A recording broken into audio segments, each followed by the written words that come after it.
Selamat datang di channel kami. Terima kasih banyak buat seluruh subscriber setia saya.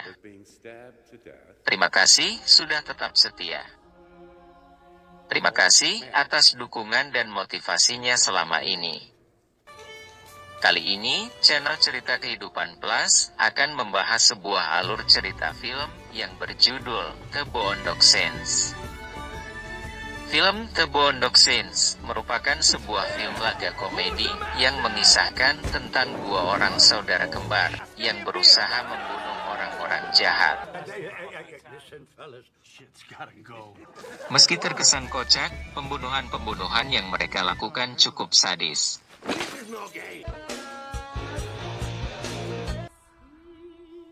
Mereka membunuh orang-orang yang mereka anggap melakukan kejahatan, seperti para mafia, para koruptor, dan juga para perampok. Mereka melakukan pembunuhan tersebut untuk memberi pelajaran bagi orang-orang yang tidak tersentuh hukum. Begitu cara mereka menegakkan keadilan dengan aliran kepercayaan yang mereka anut secara turun-temurun. Bagaimanakah ringkasan cerita lengkapnya? Mari kita simak. Namun sebelumnya, jangan lupa untuk subscribe channel ini dan klik tanda lonceng untuk menyaksikan video-video menarik lainnya. Sekali lagi, terima kasih. Selamat menyaksikan, semoga terhibur.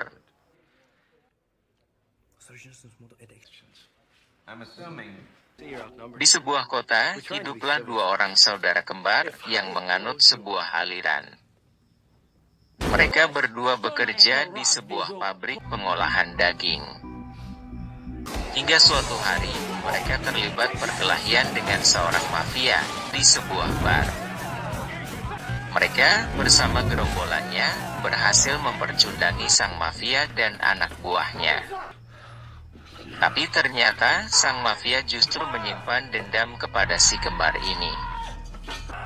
Sang mafia mendatangi kediaman si kembar, lalu berniat untuk membunuh mereka berdua. Si kembar yang diketahui bernama Connor dan Murphy ini pun melakukan perlawanan. Mereka berhasil membunuh sang mafia dan anak buahnya, yang membuat mereka harus berurusan dengan pihak berwajib. Seorang polisi bernama Paul ditugaskan untuk menangani kasus tersebut. Polisi Paul bersama anak buahnya mencoba menyelidiki kasus pembunuhan sang mafia. Connor dan Murphy justru menyerahkan diri dan mendatangi kantor polisi. Mereka menceritakan semua kejadian tersebut, hingga mereka harus membunuh sang mafia dan anak buahnya. Paul dan para polisi akhirnya menyatakan bahwa Connor dan Murphy tidak bersalah dalam kasus tersebut, karena mereka dianggap hanya untuk membela diri. Keesokan harinya, Connor dan Murphy pun dibebaskan. Connor dan Murphy pun membeli beberapa senjata untuk menjalankan misi mereka selanjutnya.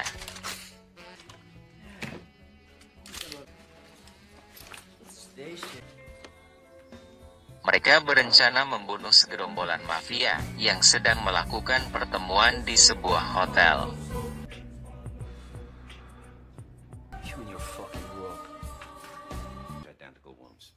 Dengan aksi mereka yang kocak, Connor dan Murphy berhasil membunuh 9 orang penjahat tersebut.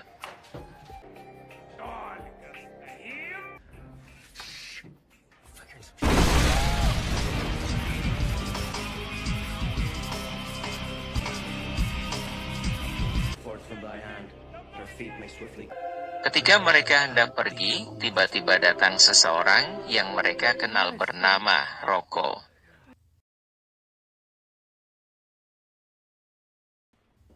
Rocco yang merupakan sahabat si kembar tersebut, ternyata juga mendapat tugas dari bosnya untuk membunuh orang-orang tersebut. Rocco adalah anggota dari sebuah geng besar yang dipimpin oleh seorang mafia kelas kakap bergelar Papa Joe.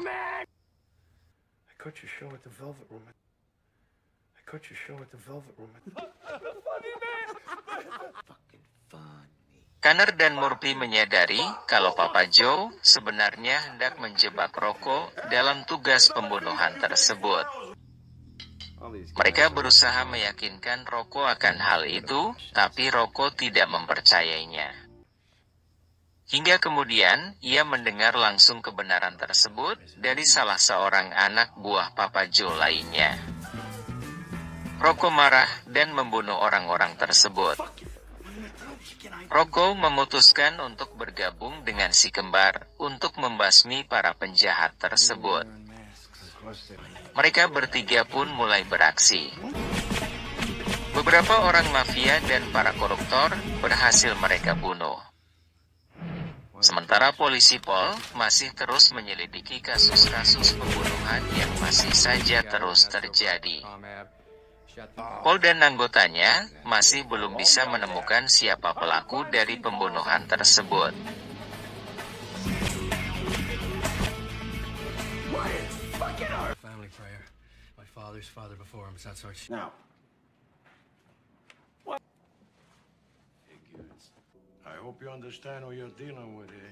Papa Joe yang menyadari kalau Rocco sudah membelot dan sudah membunuh para rekannya, mulai merasa khawatir. Papa Joe meminta bantuan kepada seorang tahanan yang terkenal cukup ganas dalam membunuh. Orang itu bernama Noah. Seorang pembunuh berdarah dingin yang telah dibayar oleh Papa Joe untuk membunuh Rocco dan si kembar. Suatu saat, Connor, Murphy, dan Rocco melakukan aksi pembunuhannya di sebuah rumah, di mana di sana sedang berkumpul para gembong narkoba. Mereka berhasil melumpuhkan dan membunuh semua orang tersebut, meski dengan sedikit perlawanan.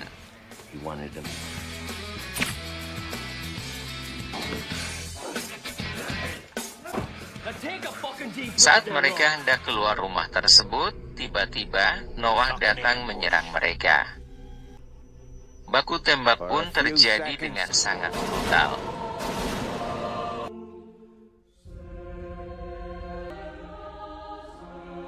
Meski tidak ada yang tewas dalam baku tembak tersebut, dan mereka berhasil melarikan diri, tapi mereka bertiga terkena beberapa kali tembakan. Rocco bahkan kehilangan salah satu jarinya. Paul dan para polisi lainnya datang ke TKP. Tapi mereka tetap tidak bisa menemukan siapa pelaku penembakan tersebut.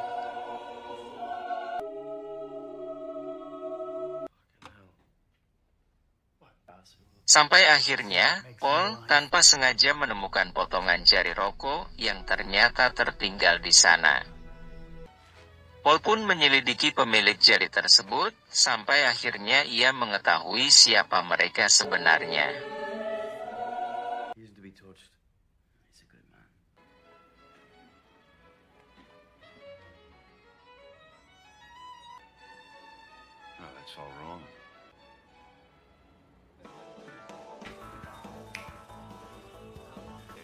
Sebagai seorang polisi, Paul menyadari bahwa apa yang telah dilakukan oleh ketiga orang tersebut merupakan sebuah tindakan yang benar. Pembunuhan yang mereka lakukan selama ini hanya ditujukan kepada orang-orang jahat. Menurut Paul, pembunuhan yang si kembar dan rekannya lakukan adalah untuk memberi hukuman yang setimpal kepada para penjahat tersebut. Karena mereka selalu berhasil lolos dari jerat hukum. Paul pun secara tak langsung mendukung tindakan si kembar tersebut. Meskipun secara hukum, tindakan tersebut adalah sebuah kasus kriminal.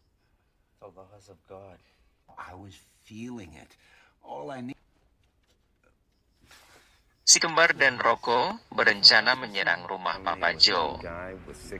Saat itulah Paul pun menghubungi mereka dan mendukung rencana tersebut.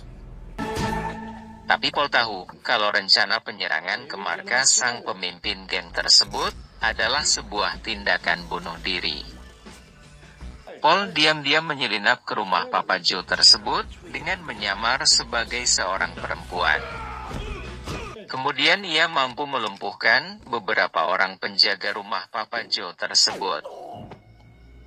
Sementara itu, beberapa saat sebelumnya, Connor, Murphy dan Rocco berhasil ditangkap oleh Papa Joe dan anak buahnya. Mereka menahan si kembar dan Rocco dalam sebuah ruangan. Papa Joe dan anak buahnya menyiksa mereka bertiga, hingga akhirnya mereka membunuh Rocco dengan sebuah tembakan peluru.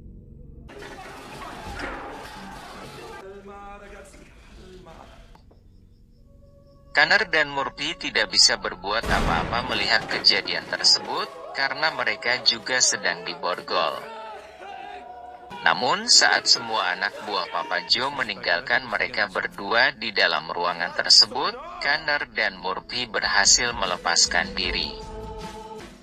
Saat itulah, salah seorang anak buah Papa Joe masuk, dan berhasil mereka lumpuhkan. Sementara, polisi Paul setelah berhasil membunuh beberapa orang anak buah Papa Joe, segera dilumpuhkan oleh Noah, yang juga datang di tempat tersebut. Saat Noah masuk ke ruangan tempat Connor dan Murphy ditahan, ia melihat si kembar telah membunuh si penjaga, dan sedang merapalkan sebuah doa khusus, yang sudah menjadi sebuah doa turun-temurun, yang selalu mereka baca setiap kali mereka melakukan pembunuhan terhadap para penjahat tersebut. Noah justru ikut membaca doa tersebut. Noah akhirnya tahu bahwa si kembar adalah putranya. Mereka punya misi yang sama, dan hal itu sudah mereka lakukan secara turun-temurun. Connor dan Murphy yang juga baru menyadari bahwa Noah adalah ayahnya, akhirnya bergabung dengan sang ayah. 3 bulan kemudian, Papa Joe pun ditangkap dan diadili atas kasus pembunuhan dan juga kasus lainnya. Semua orang tahu, walau telah bisa dibuktikan, jika Papa Joe bersalah, ia tetap akan dibebaskan, karena pengadilan tidak sanggup menjatuhkan hukuman terhadap orang-orang seperti Papa Joe. Saat itulah, si kembar dan sang ayah datang menyerang gedung pengadilan tersebut. Mereka menyandera Papa Joe, dan sudah siap untuk membunuhnya. Dengan disaksikan semua pengunjung pengadilan dan juga keluarga Papa Joe, mereka pun membunuh Papa Joe setelah mereka membaca doa khusus mereka. Polisi Paul yang melihat hal tersebut, bersikap seolah-olah tidak mengetahuinya, karena ia sendiri sangat mendukung tindakan tersebut. Cerita pun berakhir dengan perdebatan di antara masyarakat tentang tindakan Connor, Murphy dan Noah tersebut.